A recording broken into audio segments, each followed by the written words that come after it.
Next topic है arrest without warrant के बग़ैर मजिस्ट्रेट की इजाज़त के। वारंट का मतलब होता है मजिस्ट्रेट की परमिशन जिसके साथ किसी को गिरफ़्तार किया जाता है। उस इजाज़त के बग़ैर कब कब गिरफ़्तार किया जा सकता है। सेक्शन 54, 55, 56, 57, 58, 9, 64, 65 और 151 CRPC में इसको डिस्कस किया गया है।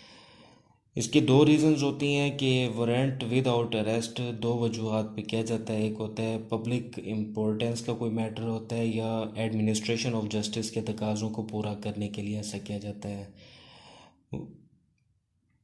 किस किस को इख्तियार है कि वो वारंट विदाउट अरेस्ट कर सकता है। चार लोगों को इख्तियार है कि वो वारंट विदाउट अरेस्ट कर सकते हैं। नंबर 1, पुलिस ऑफिसर को इख्तियार है, एनी पुलिस ऑफिसर। और दूसरा, officer in charge of police station यानी SHO को। और तीसरा, प्राइवेट पर्सन को भी इख्तियार है। और चौथा, मजिस्ट्रेट को भी इख्तियार है कि वो वारंट विदाउट अरेस्ट कर सकते हैं।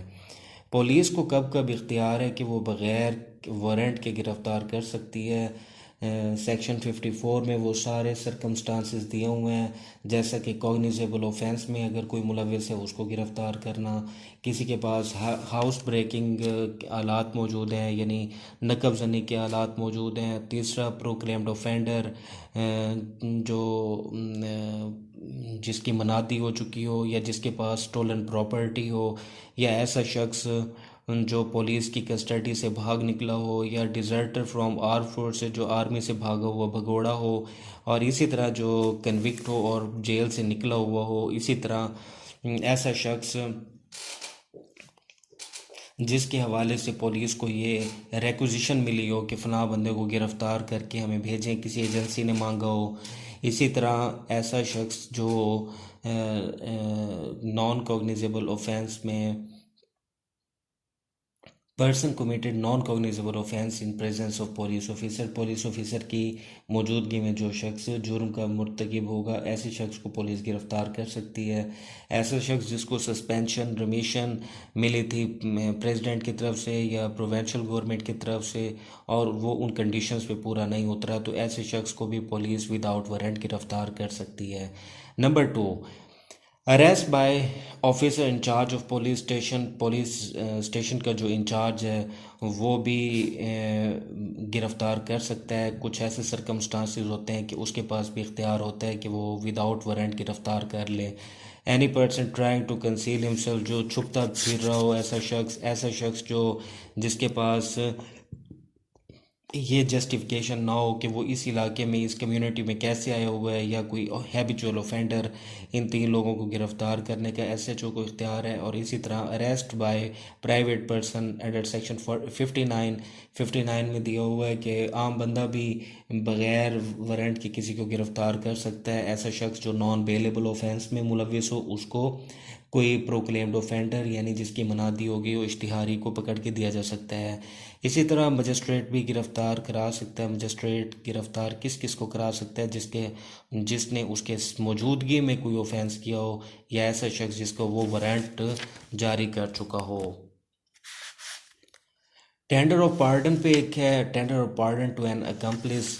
ये एक रूल है कि अगर कहीं पे एविडेंस मौजूद ना हो, 8 से 10 या 12 मुलजिमान हो, और शहादतें मौजूद ना हो, तो फिर ये एहतमाल होता है कि अगर शहादतें ना मिली तो ये सारे के सारे रिहा हो जाएंगे, छूट जाएंगे। तो फिर उनमें से एक शख्स को तैयार किया जाता है जो उनके साथ गिल्टी एसोसिएट होता है उस क्राइम के अंदर, लेकिन उसको ये बावर कराया जाता है कि अगर वो जुर्म के बारे में सब कुछ बता दे जो उसे रिक्वायर्ड है, तो उसको माफ़ी दी जा सकती है, पार्डन दी जा सकती है। Pardon mean free the individual from the prospect of any present और फ्यूचर पनिशमेंट। उसको फिर आने वाले वक्त में जो भी सज़ा होगी उससे उसे महफूज रखा जाएगा। यहाँ पे आपने सेक्शन 337, 338 और 339 CRPC का एज इट इज़ वहाँ पे जो है वो उसको प्रोड्यूस कर देना है।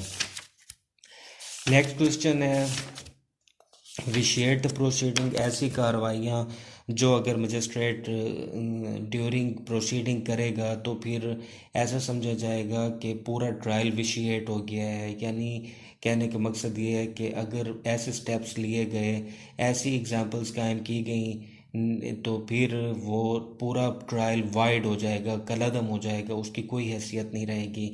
सेक्शन 530 सीआरपीसी इसी चीज़ को बयान करता है कि section 530 narrates the instances in which the proceeding taken by magistrate could be said to be void। ऐसा कुछ करेगा तो वो बातिल होगा, गलत होगा, उसकी कोई हैसियत नहीं होगी।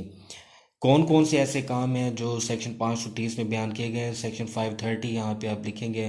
क्वेश्चन इस तरह भी आ जाता है कि irregularities which vitiate the proceeding, अगर ऐसा पूछे तो 530 लिखेंगे। अगर वो लिखे irregularities which do not vitiate the proceeding तो फिर 529 लिखेंगे। आपकी बुक में 530 तो दिया हुआ है, यानी विशिएट द प्रोसीडिंग दिया हुआ है, do not vitiate the proceeding वाला नहीं दिया हुआ, वो भी पूछा जा सकता है।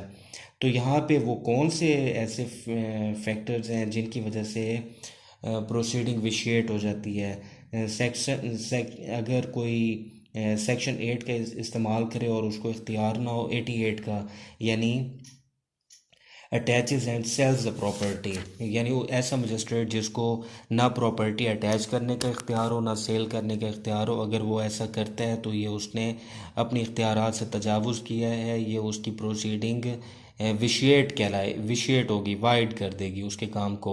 इसी तरह सर्च वारंट अगर इशू किया है और इख्तियार नहीं है तो गलत है।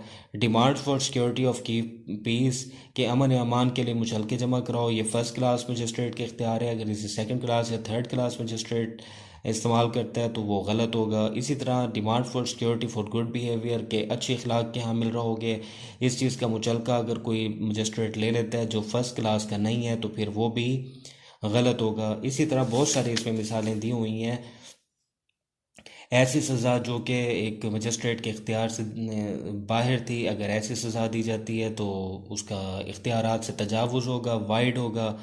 Taking cognizance on offence under section 190, first class magistrate cognizance लेता है किसी भी जुर्म की, अगर सेकंड क्लास या थर्ड क्लास लेता है तो ये विशिएट प्रोसीडिंग होगी।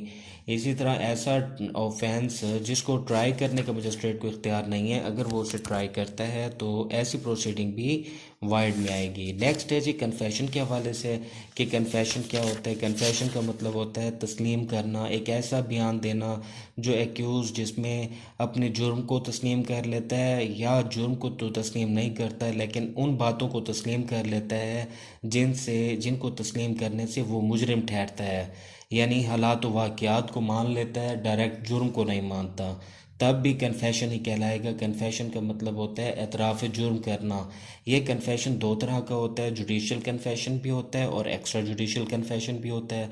जुडिशल कन्फेशन होता है बिफोर द मजिस्ट्रेट और एक्स्ट्रा जुडिशल कन्फेशन होता है before the magistrate under section 161 of CrPC. यहाँ पे जो आपने सेक्शंस लिखने हैं वो लिखने हैं 164, 364 और 533। ये आपने रिप्रोड्यूस कर देना है, ये सफिशिएंट है। 164 में दिया हुआ है कि कन्फेशन क्या होता है, 364 में दिया हुआ है कि ये कन्फेशन कैसे लिया जाएगा, ज़ुबान क्या होगी, तहरीर कैसे किया जाएगा, वो उसके मैनर्स वहाँ पे दिए हुए हैं 364 के अंदर।